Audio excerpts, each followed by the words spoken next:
Evening, everyone. It's nice and loud, isn't it? Great. Really warm welcome this evening. If you don't know me, my name is Ben. I'm one of the pastors and ministers of this church. The way this evening is going to work, let me kind of orientate you to how it's going to go. From now till about 8 o'clock, I'm going to give an introductory talk thinking about this question of science and Christianity. Then we'll have a little bit of a break, time to grab a bit more drink, also time to write down questions. You've got question slips on your tables. We'll then have a bit of a Q&A, so we'll be answering those questions and possibly some from the floor as well. So think as you're going, kind of the questions you'd like to ask, either questions you've come with or alternatively questions that kind of occur as I'm speaking. So there'll be time, you can either write during or there'll be time afterwards to grab those and write them down. One other thing just before I start on questions, and that is to say, if you have like a really specific science question, I just want to be upfront now and say I probably won't know the answer. I'm not an expert in any field of science, never mind every field of science. Here's my best attempt to start to answer that question, which is whatever that question is, I am fairly confident that there is a Christian in that field who understands that really well and it doesn't stop them being a Christian.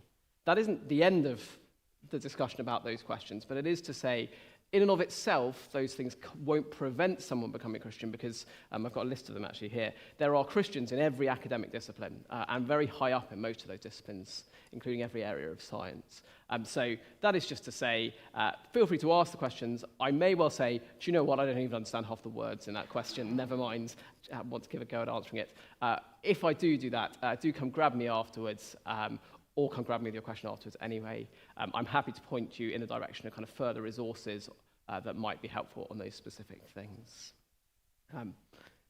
That's all by way of introduction. Let me make a start. I don't know what your kind of thinking is you've walked in this evening. What are you expecting as we think about this question of science and Christianity? I guess what some of us will be thinking, or at least will have heard, is that those two things contradict one another. That kind of Christianity and science, they kind of bang against one another as one grows, the other shrinks. That is what is called the conflict thesis. You might not have heard of it called that, but that is what that is.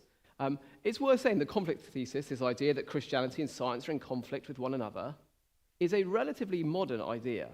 It only first came about meaningfully in the kind of 1800s. The first person who articulated that was a guy called John William Draper. He put a pamphlet together. Here's how he describes it. He says, the history of science is a narrative of the conflict of two contending powers, the expansive form of the human intellect on the one side, and the compression arising from traditionary faith and human interests on the other. So do you see what he's done? He's set up two realms. Over here we've got the human intellect, and that's expansive, and that's all very positive.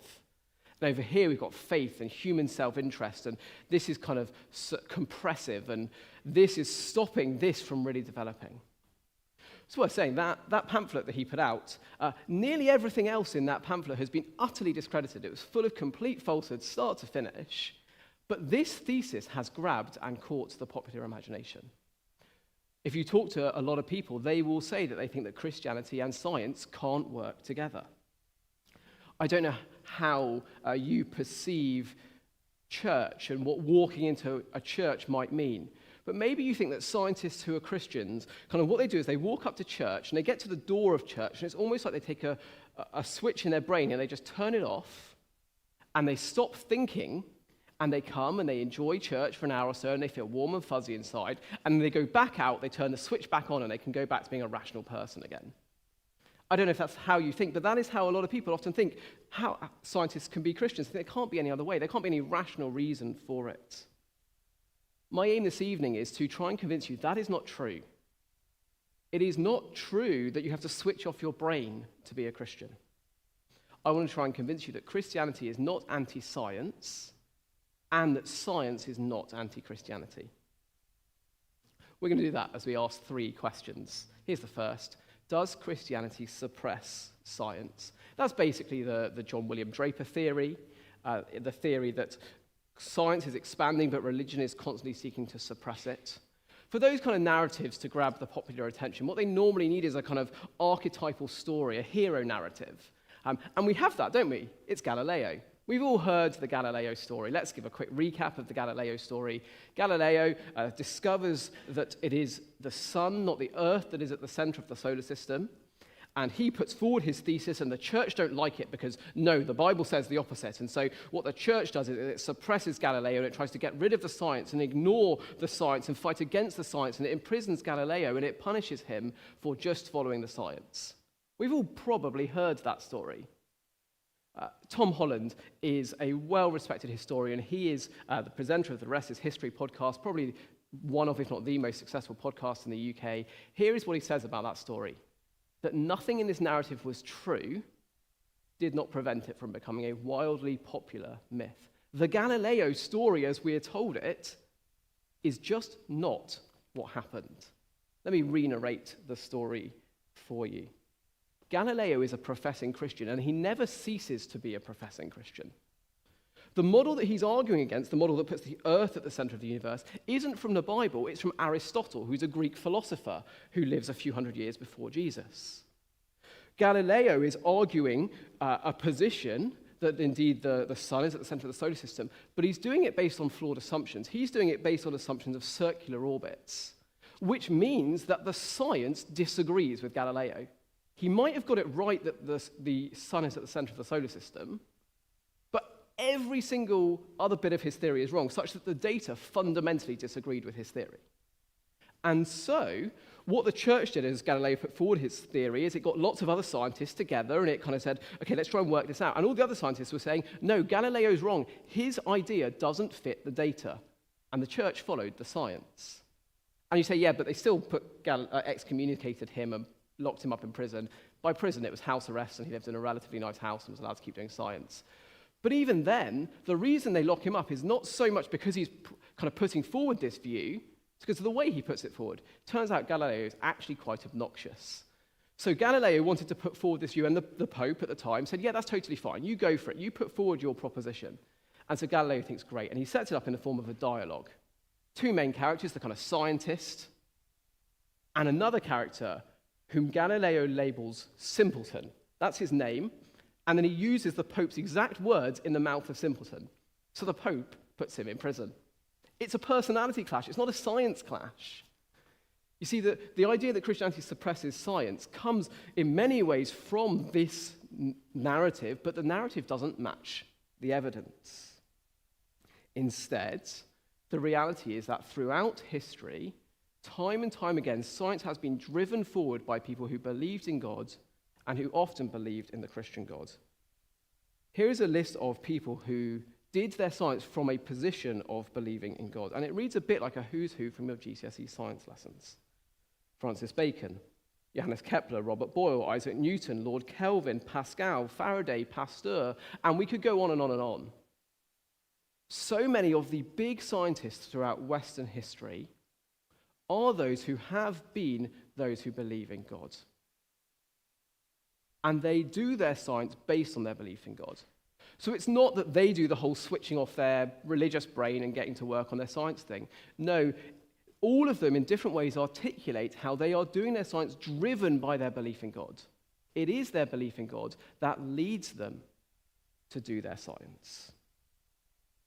If you look through the 20th century and you count all the Nobel Prize winners for science, the majority of them are either Christian or Jewish.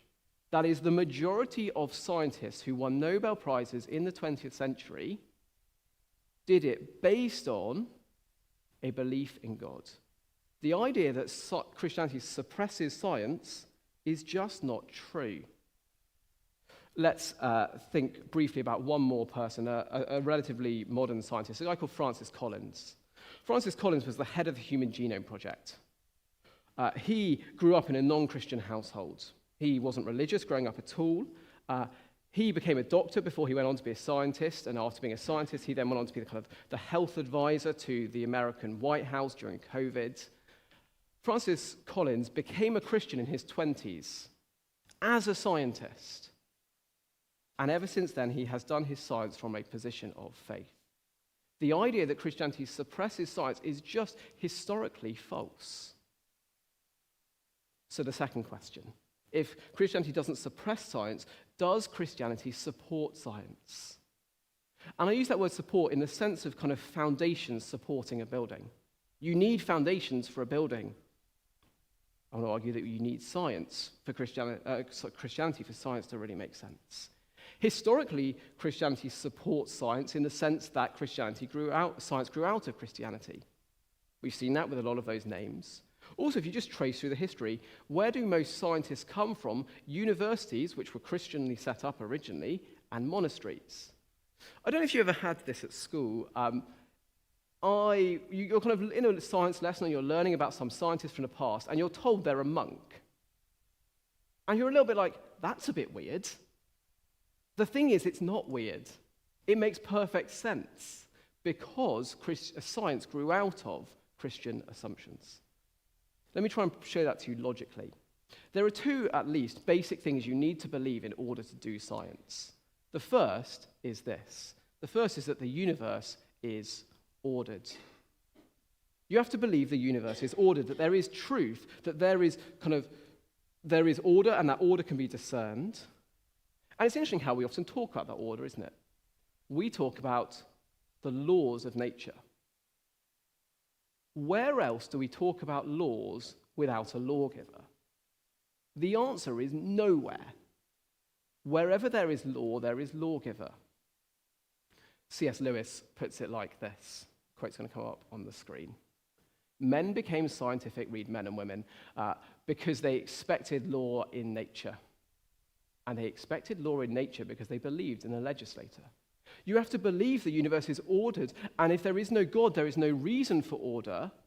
And so the reason science comes about is because of a belief that there is order, because there is one who orders everything. There are laws because there is a legislator, because there is a lawgiver. The universe is ordered. That is the first key assumption for science to work. Here's the second. The universe is comprehensible. That is, the universe can be understood. That is, the 3-pound lump of grey matter inside your skull can understand the laws of nature. It can perceive reality, and it can understand what sits behind that reality, the laws that govern that reality. I wonder if you've ever thought about the fact that is quite strange, that 3 pounds of grey matter can understand much of the universe. Here's how Albert Einstein spoke. He said this: "The fact the world is comprehensible is a miracle." The fact that the 3 pounds of grey matter in your head can understand the reality of the world we live in is a miracle. Turns out scientists believe in miracles too. You see, the idea that the laws that sit behind nature and the nature that we can perceive and our brains, the fact that those three triangulate is a miracle. That is not something that is automatically to be assumed. The question is, what do you need to fit those two data points? What do you need to believe for the universe to be ordered and the universe to be comprehensible? Here's one writer's understanding. She says this, it's going to come up. Belief in a rational creator God provides the first and best foundation for the scientific enterprise. First, because historically, we've seen that it was the first foundation, but best, because it is what fits those two data points most clearly. To believe the universe is ordered, the most logical thing to assume is there is one who orders it. Order doesn't just naturally come. Just go into any child's bedroom, and I can prove to you that order doesn't come naturally. Chaos comes naturally. Order takes effort. To believe in order, you need to believe in an orderer, a creator, a God. And to believe the universe is comprehensible, to believe that our brains can understand what is out there, the best explanation for that is that there is someone, the intelligence behind the universe, who has given intelligence to those beings he has made. Christianity is the first and best foundation for the scientific enterprise because it gives answers to the assumptions that we need for science to work. in case this isn't self-evident, just be really clear. What I'm not saying is that atheists make bad scientists. I'm really not saying that. Please don't hear me saying that. You cannot be a Christian and you can do fantastic science, science beyond what I could ever understand. What I am saying is the assumptions you're relying on to do that science cannot be proved by the science you do. They need something else to explain them. And the Bible does that. Does Christianity suppress science? No. Does Christianity support science? Yes. The Bible is really positive about science, about kind of exploration and discovery and trying to understand the world that we've made. Third question. Does Christianity supersede science? We're saying what I mean by supersede. I don't mean that in every single way Christianity can answer every question in a way that makes science basically useless and redundant. No, not that at all. I don't want to denigrate science in the slightest. Science is fantastic. Science is fascinating. What I mean is Christianity supersedes science because it can answer questions that science can never answer. Let me try and show that to you. Here is a flyer. If I ask you the question, why did that flyer fall to the ground? There are two basic ways to answer that question. One is the science explanation. That explains the how, and that talks about gravitational forces pulling the flyer to the ground. The other answer is because I dropped it. Those both adequately answer the questions in some ways. They just answer slightly different questions. One answers the how, one answers the why. And when it comes to the why, that is where Christianity supersedes science. Science can do wonderful things. Some of those are going to come up on the screen. Science can tell you how the universe arose. Science can tell you what you consist of. Science can generate solutions to poverty. Science can make you money. Science can do lots of things. There are some things science can do. Let's fill in the rest of the quote. Science can tell you how the universe arose, but not why it's there. Science can tell you what you consist of, but not what you're worth. Science can generate solutions to poverty, but not the compassion to implement them. Science can make you money, but not purchase you a meaningful existence. Science can do lots of incredible things, but it cannot ultimately bring meaning. It can answer the how. It can never answer the why. It was not set up to do that. And so as we engage with science, as we learn more about the how, never lose sight of the why. In that sense, Christianity supersedes science. A couple of other quick ways Christianity supersedes science as well, because it answers two questions that scientists seem to not be able to answer. Scientists have been able to explain how life develops. They cannot explain how you go from non-life to life, that initial step. How does life begin in the universe? How is that first DNA source code? Where does that come from? There is no answer, apart from luck, pure chance, which is a faith position. Or to say, well, we don't know yet, but we'll work it out at some point in the future. That is a faith position. That is just blind hope. Christianity says there is an answer to the question of how does life come into the universe. The God who has always existed gives life. Another way that Christianity answers a question that science can't is, how is the universe so remarkably fine-tuned?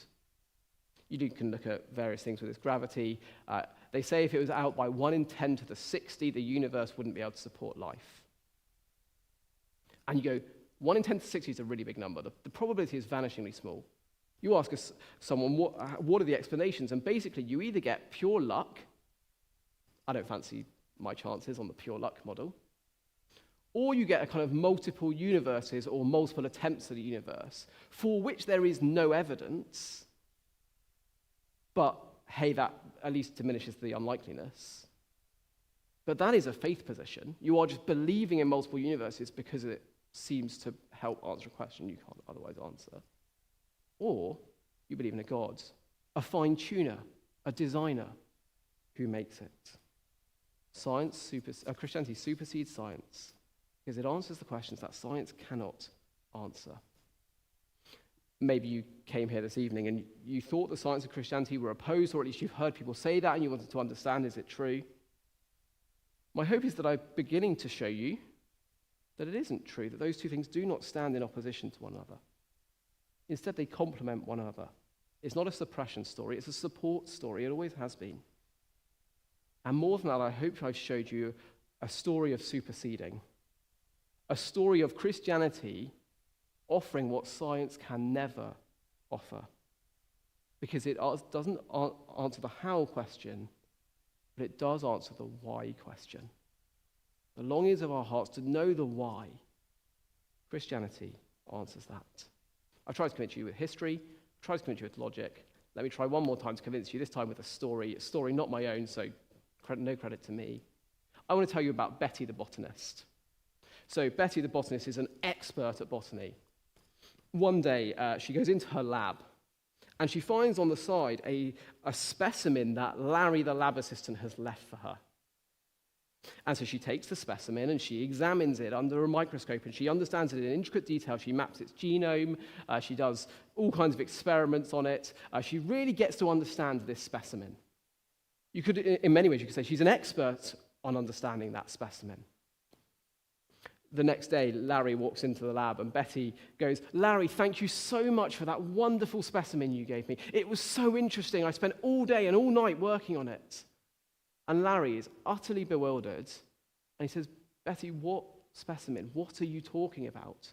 And Betty goes, "Oh, the specimen you left me, that you left it for me on that table over there." And Larry looks at Betty and he says, "You mean the red rose that I left you yesterday on February the 14th? Does Betty understand the specimen? Does she understand the rose?" Okay, there's the question. On the one hand, the answer is very clearly yes. She very clearly understands it in a way that none of us probably ever could. On the other hand, no. She has completely missed the point. She understands it less than all of us in this room. I want to tell you the world is a bit like that rose. Science can tell us so much about it, but if we only rely on science, we will never fully understand it. We will never understand the bits that really matter, because science can tell you about meaning, science can tell you about mechanisms, and those are amazing. But it can never tell you about meaning. It can never tell you about the maker who sits behind it. I think that alone makes Christianity worth thinking about. I hope you do too. Let me tell you what's going to happen now. You've got time to write some questions down. You've got sheets on your table, a few minutes to do that. Grab some drinks, top up if you'd like. And then questions will be collected, and then we'll have a go at answering them.